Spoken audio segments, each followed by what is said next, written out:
आज से एफओएमसी की 2 दिनों की बैठक है। हालांकि बैठक को लेकर अब तक यही कहा जा रहा है कि इस बार ब्याज दरों में कोई भी यहां पर बदलाव नहीं किया जाएगा कल।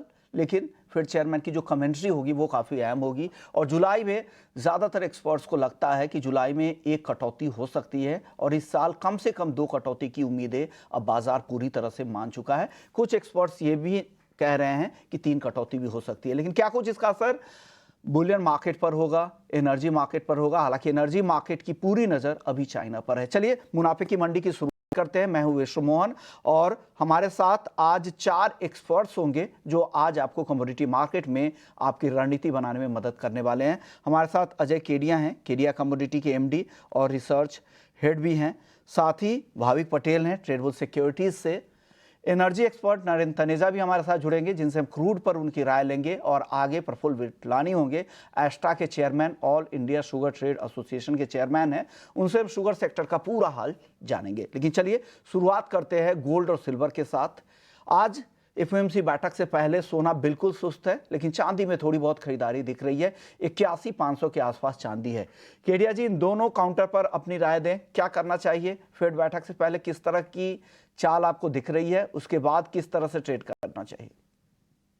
नमस्कार विष्णु जी। नमस्कार। देखिए, सबसे पहले अगर हम बात करें तो पिछला हफ्ता काफी वॉलेटाइल भरा रहा है। नो डाउट पिछले 15-20 दिनों में सोने में एक अच्छी खासी तेजी रही। इंटरनेशनल में जो पिछले महीने हम $2300 के करीब थे, अब 2400 के करीब है, तो $100 की तेजी अभी भी बरकरार है। जबकि हमने हायर साइड में 2460 का भी लेवल देखा था, क्योंकि अब उम्मीद है कि सितंबर में एक रेट कट हो सकती है। बट प्रोबेबिलिटी 93 के ऊपर अभी भी चल रही है और ये माना जा रहा है कि 0.5 भी आ जाएगी। But that is too early to say. आज रात से जो मीट चालू होगी उसकी क्लैरिटी हमें कल तक पता चलेगी। नो डाउट जुलाई की बैठक में कोई भी रेट कट का अनाउंसमेंट कुछ भी नहीं रहेगा, लेकिन इंपॉर्टेंट इसलिए क्योंकि पिछले महीने ईसीबी ने रेट कट किया और जो ये हफ्ता है इसमें हम देखेंगे यूके की तरफ से भी रेट कट का अनाउंसमेंट आ जाएगा। चिंता थोड़ा है जापान से, जहां पे एक रेट हाइक की बात चल रही है, तो ये थोड़ा सा मुझे लगता है कि अगला 2 दिन बुलियन के लिए काफी इंपॉर्टेंट रहेगा। वहीं अगर सोने की बात करें तो डोमेस्टिक में हमने ड्यूटी एडजस्टमेंट के चलते प्राइसेस में काफी बड़ा फॉल आते हुए देखा है, लेकिन इंटरनेशनल मार्केट अभी भी 2390 से 2400 के इर्द गिर्द मार्केट मूव कर रहा है। डॉलर इंडेक्स भी स्टेबल। इन सबको देखते हुए मुझे लगता है आज शाम का जो डेटा पॉइंट है वो कहीं ना कहीं डॉलर के लिए थोड़ा वीक रहेगा, जो सोने को सपोर्ट करेगा। तो दिन में हालांकि मुझे लगता है कि थोड़ी सी गिरावट रह सकती है सोने में। जो 68,100 तक का लेवल मिले तो वहां पे हमें गोल्ड लेके चलना चाहिए। 67,800 का स्टॉप लॉस रखिए।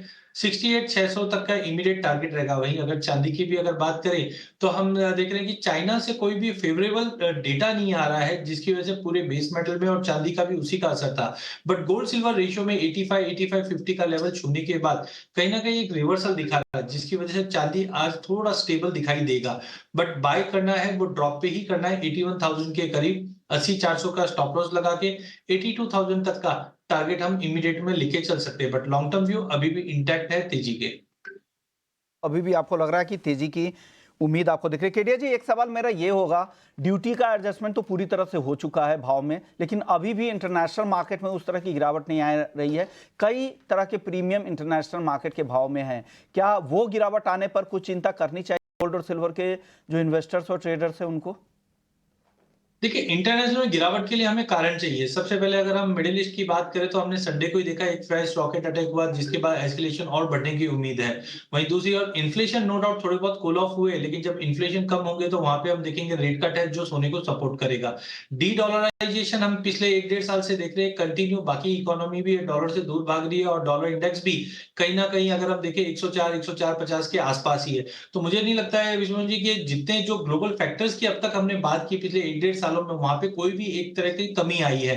नो डाउट जो पहले वॉर प्रीमियम भी हम पकड़ के चल रहे थे, अब देख रहे हैं कि वो भी डिस्काउंट होने के बावजूद हम यहाँ पे है। मेरा खाली कंसर्न ये है कि सितंबर में अगर रेट कट का अनाउंसमेंट आता है, क्योंकि अब तक हमने 1.5 साल में सुना है खाली रेट कट आ सकता है, लेकिन जब रेट कट का अनाउंसमेंट आएगा तो पिछले 15-20 सालों में हमने देखा जब भी ऐसा अनाउंसमेंट्स आते हैं या इंप्लीमेंट होता है तो सोने में एक बार तो स्पाइक कर जाता है। कुछ अटकलें ये भी लगाई जा रही है कि सितंबर में 0.25 का रेट कट अब डिस्काउंट हो गया है, बिकॉज ऑलरेडी $150 की तेजी देख चुके हैं। तो थोड़े मिक्स एंड व्यू है। बट मुझे लगता है जो अदर फैक्टर्स है, सेंट्रल बैंक की बाइंग है, इन्फ्लेशन नंबर है, जियोपॉलिटिकल टेंशन है, वो इंटैक्ट होने की वजह से मुझे ज्यादा फॉल नहीं लगता। मैक्स टू मैक्स 2356, 2350 ऐसा एक स्ट्रॉन्ग सपोर्ट निकल कर आ जाएगा आने वाले दिनों में। चलिए, तो अच्छी बात है। आपको लग रहा है कि लंबी अवधि में तेजी बनी हुई है। जो भी प्रीमियम मिल रहा था, वॉर प्रीमियम हो या बाकी प्रीमियम, वो डिस्काउंट होने के बाद भी भाव उस तरह से नीचे नहीं आ रहे हैं, तो आप बुलिश ज़्यादा साउंड कर रहे हैं। भाविक, आप बताइए, इंट्राडे ट्रेडर्स के लिए क्या सलाह है? क्या करना चाहिए गोल्ड और सिल्वर दोनों में? Good morning Vishuma ji. Good morning. I think दोनों गोल्ड और सिल्वर में मुझे लग रहा है कि बाई करना चाहिए। जैसे कि इंडिया जी ने भी बताया, आई थिंक मेरा भी व्यू बुलिश ही है। सितंबर rate hike I think market ने नियरली 100% डिस्काउंट कर दिया है। और अभी आई थिंक कोई भी नेगेटिव फैक्टर्स दिख नहीं रहा है सोने और चांदी में, एटलीस्ट सोने के लिए। एक ही आई थिंक फैक्टर है कि अगर इंटरेस्ट रेट हाइक करेंगे जापान, तो येन जो कैरी ट्रेड है वो अनवाइंड हो सकता है, और उसकी वजह से थोड़े बहुत सेंटिमेंट व्यू स्लाइट नेगेटिव हो सकता है। बट अदरवाइज मुझे लग रहा है कि दोनों में तेजी करनी चाहिए। गोल्ड की बात करें तो आई थिंक गोल्ड में भी 68,150 जब थोड़ा डिप मिलता है तो बाय कर सकते हैं 68,000 के स्टॉप लॉस से, और टारगेट रख सकते हैं 68,700 का। और चांदी की बात करें तो चांदी में हमने लगातार लास्ट एक वीक से गोल्ड के कंपेरेटिवली काफी अंडर परफॉर्मेंस देखा है, क्योंकि बेस मेटल जो है वो काफी वीक है और इंडस्ट्रियल डिमांड है वो भी चाइना की तरफ से वीक है। बट आज अगर देखें तो थोड़ा बहुत मुझे लग रहा है कि वैल्यू बाइंग आ रही है गोल्ड सिल्वर रेशियो की वजह से। सिल्वर थोड़ा अट्रैक्टिव लग रहा है। आज मुझे लग रहा है शायद सिल्वर ज्यादा आउट परफॉर्म कर सकती है, तो चांदी भी 81,350 पे बाय कर सकते हैं 82,000 के टारगेट के लिए, और इंट्राडे स्टॉप लॉस रख सकते हैं 80,900 का। बिल्कुल सिमिलर कॉल है, टारगेट भी मैच कर रहे हैं चांदी के आप लोगों के 82,000। तो इस तरह के कॉल्स में कंफ्यूजन नहीं होती है। दोनों एक्सपर्ट्स को लगता है कि इंट्राडे के लिए भी खरीदारी करनी चाहिए और लंबी अवधि के लिए तो बुलिश नहीं केडिया जी। अब बात करते हैं क्रूड की। क्रूड में काफ़ी गिरावट कल दिखी है। महीने भर में देखिए तो 10% तक की गिरावट आ चुकी है। कल 2% से ज़्यादा की नरमी थी। और हमारे साथ इस पर बातचीत करने के लिए नरेंद्र तनेजा हैं, जाने माने एनर्जी एक्सपर्ट। शुक्रिया सर, आपने वक्त निकाला। तनेजा जी, क्या लग रहा है सर, इस गिरावट की बड़ी वजह क्या है और आगे क्या हो सकता है? देखिए, आपने वजह का पूछा, उसकी तीन बड़ी वजह हैं। एक सबसे बड़ी वजह ये है कि जिस हिसाब से जो इजराइल हिजबुल्लाह को लेकर के, इजराइल ईरान को लेकर के तनाव बना हुआ है, लेकिन बाजार ये मान के चलता है ये तनाव तो बना रहेगा लेकिन सप्लाई डिस्ट्रप्शन नहीं होगा। अर्थात ये हुआ कि जो सप्लाई साइड में किसी तरह की कोई चिंता की बात नहीं है। दूसरी तरफ जो अब रिपोर्ट निकल कर आ रही है कि बाइडेन साहब की सरकार के टाइम में अमेरिका में तेल का उत्पादन बढ़ा है। अमेरिकी तेल कंपनियां जो उनके नफे दुगने हो गए, हालांकि वो रिन्यूएबल एनर्जी की ज्यादा बात कर उसके बावजूद। और दूसरा, ट्रम्प साहब ने बिल्कुल क्लियर कर दिया है कि वो अगर सत्ता में आते हैं, जिसकी संभावना लगातार बढ़ रही है, उन्होंने कहा है कि जहां जहां प्रतिबंध लगे हुए थे कि आप तेल की खनन नहीं कर सकते, खोज नहीं, वो सबको हटा देंगे और अमेरिका में जहां जहां तेल है उस तेल को बाजार में लेकर के आएंगे। उन्होंने बिल्कुल स्पष्ट कर दिया। ये एक बड़ा कारण। दूसरा जो है चीनी अर्थव्यवस्था। हालांकि चीन कोशिश करता है, ये पेश करता है सामने कि उसकी अर्थव्यवस्था बिल्कुल सही चल रही है, किसी तरह की दिक्कत नहीं है, लेकिन तेल बाजार ये मान के चल रहा है कि वहां की अर्थव्यवस्था परेशानी में है, वहां में डिमांड घटी है और तेल ज्यादा से ज्यादा सस्ता तेल चीन खरीद रहा है। वो खरीद रहा है ईरान से और रूस से। उसके बावजूद वहां पे अर्थव्यवस्था में परेशानी है। उनकी ग्रोथ जो है काफी थम चुकी है, क्योंकि चीन की जो सरकार है, जो वहां के राष्ट्रपति हैं, उनकी प्राथमिकता इस समय राजनीतिक ज्यादा है। वो कम्युनिस्ट पार्टी को मजबूत करना चाहते हैं, अपने राज को मजबूत करना चाहते हैं, और जो वहाँ प्राइवेट सेक्टर पर जो उन्होंने तमाम तरह के अंकुश लगाए थे, एक तरह से दमन किया था, उसको लेकर भी वहाँ जो चीनी बड़े उद्योगपति वहां से भाग रहे हैं और बाहर का निवेश चीन में जा नहीं रहा। तो वहाँ फंडामेंटल इश्यूज खड़े हो गए, तो चीनी अर्थव्यवस्था परेशानी, अर्थात वहां से डिमांड बढ़ेगी, ऐसा बाजार को लगता नहीं। तीसरा जो सबसे बड़ा कारण यह है कि बाजार कुल मिलाकर के ये चल रहा है कि आने वाले समय के अंदर कहीं से डिमांड बढ़ने वाली नहीं है, जबकि सप्लाई साइड से कोई कंस्ट्रेंट होने वाली नहीं है। लिहाजा जो कीमत है वो नीचे की तरफ जा रही है, और मेरा अपना मानना है कि ये धीरे धीरे $75 पर बैरल पे जाएगी। अगर कहीं स्थिति हिजबुल्लाह या इजराइल को लेकर बेकाबू हो जाए, या अमेरिका में कोई नए हमले हो जाए, कुछ परेशानी हो जाए, तो बात अलग होगी। अगर ऐसा कुछ नहीं होता है तो मुझे लगता है कि ब्रेंट जो है वो $75 की तरफ जा रहा है, जो अगर भारतीय दृष्टि से देखें, नजरिए से देखें, तो कोई अच्छी खबर है, बुरी खबर तो नहीं।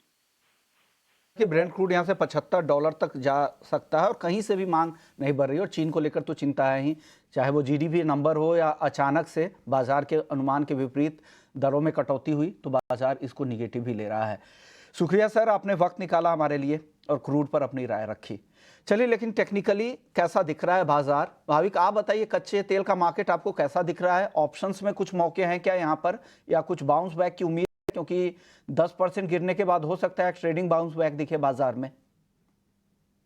देखिए बाउंस बैक की तो उम्मीद मंडे को थी, जब सैटरडे को हमने देखा था कि गोलन हाइट्स में जो रॉकेट लॉन्च हुआ था, बट उसके बावजूद हमने देखा कि बहुत फीबल बाउंस बैक हुआ था। और अगर हम हेज फंड्स की पोजीशन भी देखें, तो नियरली जो उन लोगों ने शॉर्ट पोजीशंस थी वो कवर कर लिए। तो मतलब यहाँ से शॉर्ट कवरिंग की भी कोई चांस नहीं है। तो मुझे नहीं लग रहा है कि कोई ज़्यादा से ज़्यादा हम तेज़ी देखने को मिल सकते हैं। आई थिंक 2 ही फैक्टर्स है जो तेज़ी हो सकती है। एक तो शायद इज़राइल और हिज़बुल्लाह है उसकी कॉन्फ्लिक्ट बढ़े, या तो जो अपकमिंग हर्रिकेन सीज़न है वो स्ट्रॉन्ग हो यूएस में, तो ही मुझे लग रहा है तेज़ी। अदरवाइज़ जिस हिसाब से चाइना की डिमांड वीक है, मुझे लग रहा है कि ये जो वीकनेस है कंटिन्यू रहेगी। तो आज के दिन 6300 का जो पुट ऑप्शन है वो बाय कर सकते हैं अराउंड 125। टारगेट रहेगा 180 का और स्टॉप लॉस रहेगा 95 का। ओके, 6300 के स्ट्राइक की पुट खरीदने की सलाह, अभी भी आप बेरिश है। केरिया जी, आपकी राय ट्रेडर्स के लिए? देखिए फंडामेंटल डेफिनेटली चीजें क्रूड के लिए उतना स्ट्रांग नहीं दिखाई दे रहा, क्योंकि चाइना सबसे बड़ा ट्रिगर है। और नो डाउट हमने देखा कि जियोपॉलिटिकल टेंशन हमने मंडे राइस हुआ, फिर फॉल हो गया, तो एक मिक्स व्यू बन रहा है। नो डाउट इंटरनेशनल टूटा जरूर है, बट डोमेस्टिकली अगर हम चार्ट्स के ऊपर देखते हैं तो मल्टीपल ऑफ टाइम हमने देखा है ये 6250 6300 का एक स्ट्रॉन्ग सपोर्ट निकल के आया हुआ है। हायर साइड पे भी 6600 6650 के ऊपर सस्टेन किया, तो एक दायरा बना हुआ है।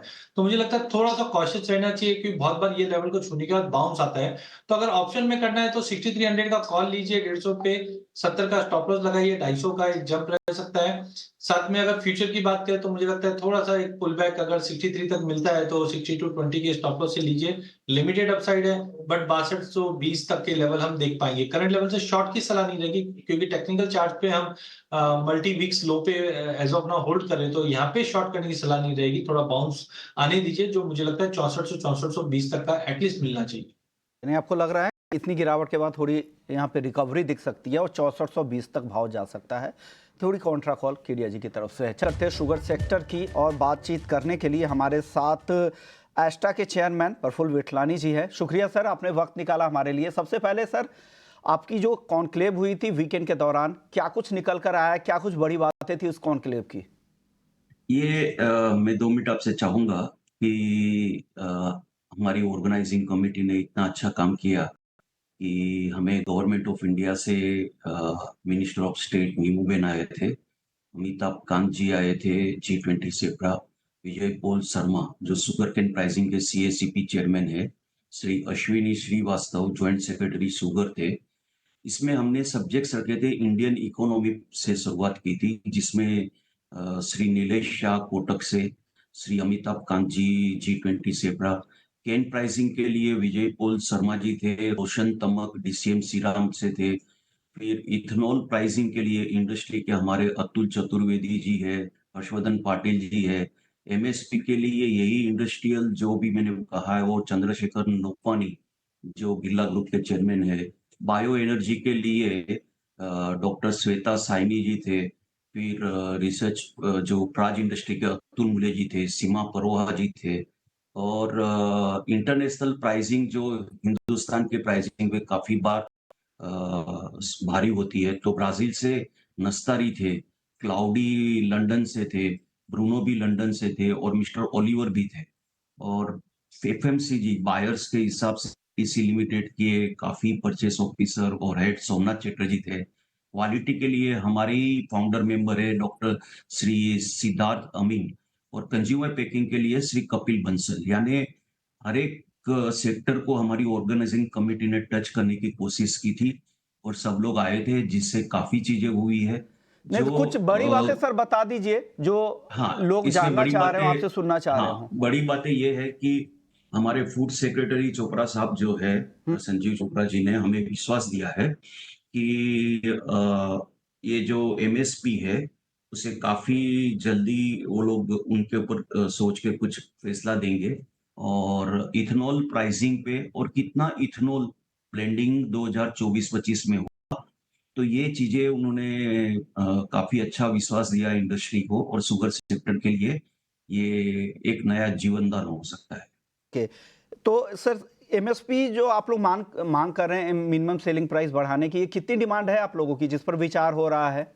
देखिए ये 2000 ये जो भी प्राइस जो है वो 2900 का फिक्स हुआ था, तभी पूरी गवर्नमेंट की टीम ने एक फॉर्मूला बनाई है हमारे आइस्ता की ओर से ये है कि ये फॉर्मूला के अनुसार जो बेस्ट प्राइस हो सकती है, वो प्राइस डिक्लेयर की जाए। हमने कोई एक अमाउंट नहीं बोली है कि एक इतना रुपया केजी कीजिए, ये कीजिए। जो भी फॉर्मूला उन्होंने 4 साल से मेंटेन नहीं कर पा रहे हैं, तो उसको भी मेंटेन करें और हमेशा शुगर केन की एफआरपी डिक्लेयर करें, तभी चीनी के प्राइस डिक्लेयर किए जाएँ। कॉस्टिंग क्या होगी सर? विटलानी जी, अभी कॉस्टिंग क्या रहती होगी? पर केजी की बात करें तो कितनी कॉस्टिंग होगी? देखिए हर एक की कॉस्टिंग अलग-अलग रहती है। ऐसे ही हमारे यहाँ 50% ये भी है, शुगर इंडस्ट्री है जिसके पास इथेनॉल ब्लेंडिंग की ये कैपेसिटी नहीं है। वो अगर शुगर है तो सिर्फ़ उनको 41-42 रुपीज़ है।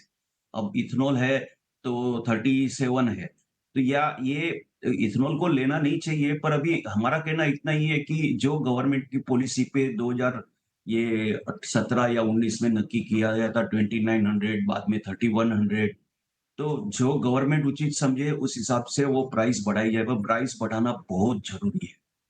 सर लेकिन मिलों में तो एक्स मिल प्राइसेस तो ऑलरेडी ऊपर हैं ही, 35 से 40 के बीच में अलग अलग मिलों के प्राइस चल ही रहे हैं। इसके बाद भी जरूरत है क्या एमएसपी की?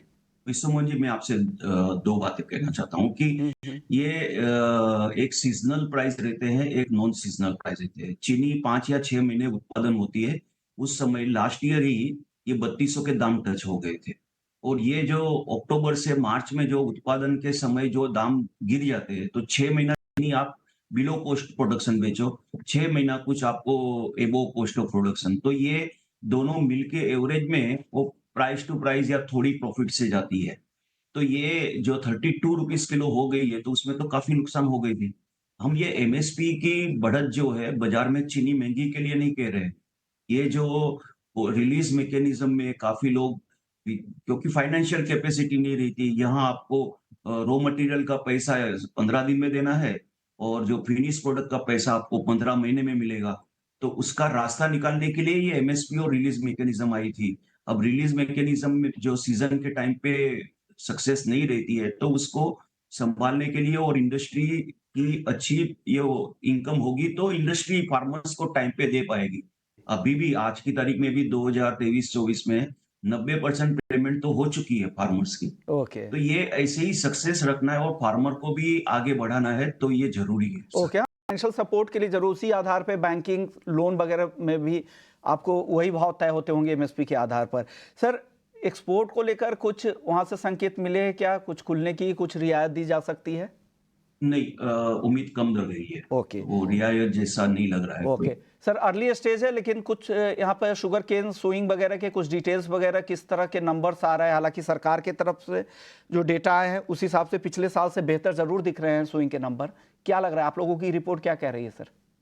देखिए ये कॉन्क्लेव के अंदर जो सबकी कहना आया था, उसमें महाराष्ट्र और कर्नाटक में 10-10% करीबन प्लांटिंग नीचे है। यूपी में एज़ इट इज़ है और कोई इतना बड़ा प्लांटेशन जो 2024-25 के लिए वो लग नहीं रहा है। पर सबकी राय ये आ रही थी कि 2025-26 जो है वो काफ़ी अच्छा, क्योंकि पहले से ही मानसून अच्छा है, तो 2025-26 का क्रॉप अच्छा रहेगा, ये उम्मीद है। सर ये 10 सेकेंड में मुझे बता दीजिए कि चीनी मिलों के लिए ऐसे कौन से 2-3 ट्रिगर ऐसे होंगे जो वहां पे उनको ड्राइव कर सकते हैं, वहां उनके लिए सपोर्टिव फैक्टर है अभी? यही है जो एक एमएसपी और इथेनॉल की प्राइसिंग और इथेनॉल ब्लेंडिंग करने की परमिशन, और तीनों चीज पे आश्वासन पॉजिटिव है, इसलिए उम्मीद है कि ये ट्रिगर हो जाएगी। ओके, शुक्रिया बिटलानी जी, आपने वक्त निकाला हमारे लिए और बताया कि क्या कुछ उस कॉन्क्लेव से निकला। लेकिन एक अच्छी खबर यही है कि एमएसपी पर विचार चल रहा है और ऐसा संजीव चोपड़ा जी ने खुद कहा था, उन्होंने हर जगह इस बात की चर्चा की थी। चलिए आगे बढ़ते हैं, हमारे साथ अजय केडिया जी और भाविक भी बने हुए हैं, उनसे एक एक राय ले लेते हैं मसालों पर। मसालों पर केडिया जी बताइए फटाफट से, वक्त कम है, क्या पसंद आ रहा है आपको आज? आज मॉर्निंग से ही हम देख रहे हैं कि वॉल्यूम काफी कम है, बट फिर भी मुझे लगता है कि शॉर्ट साइड नहीं करना चाहिए। मार्केट कहीं ना कहीं बेस ट्रेड कर रहा है, तो हल्दी में सबसे पहले 15,200 के करीब लेके चलिए, 14,800 का स्टॉप लॉस रखिए। लिमिटेड अपसाइड है जो 15,900 तक का लेवल वहीं जीरे के अंदर एक अच्छी खासी गिरावट के बाद स्ट्रॉन्ग रिवर्सल के कैंडल्स दिखाई दे रहे हैं, जो 26,400 पे लिया जा सकता है। 26,000 के स्टॉप लॉस से 27,200 का टारगेट रहेगा। अंत में अगर हम धनिये की बात करें तो ये भी एक बेस क्रिएट कर रहा है, 7150 पे लेके चलिए, 7400 का टारगेट रहेगा। ध्यान रखिए, अब अगस्त ऑनवर्ड फेस्टिव सीजन चालू हो जाएगा तो physical demand, domestic demand improve होगी, जिसकी वजह से पूरे एग्री में एक अच्छा सपोर्ट मिलना चाहिए। कि भाविक आपकी राय मसालों पर? हाँ, मसालों में मुझे जीरा अच्छा लग रहा है। 26,300 पे बाय कर सकते हैं 27,000 के टारगेट के लिए, और स्टॉप लॉस रख सकते हैं 26,000 का। ओके, शुक्रिया भाविक आपका, केडिया जी आपका, आप लोगों ने वक्त निकाला। मुनाफे की मंडी में को यहीं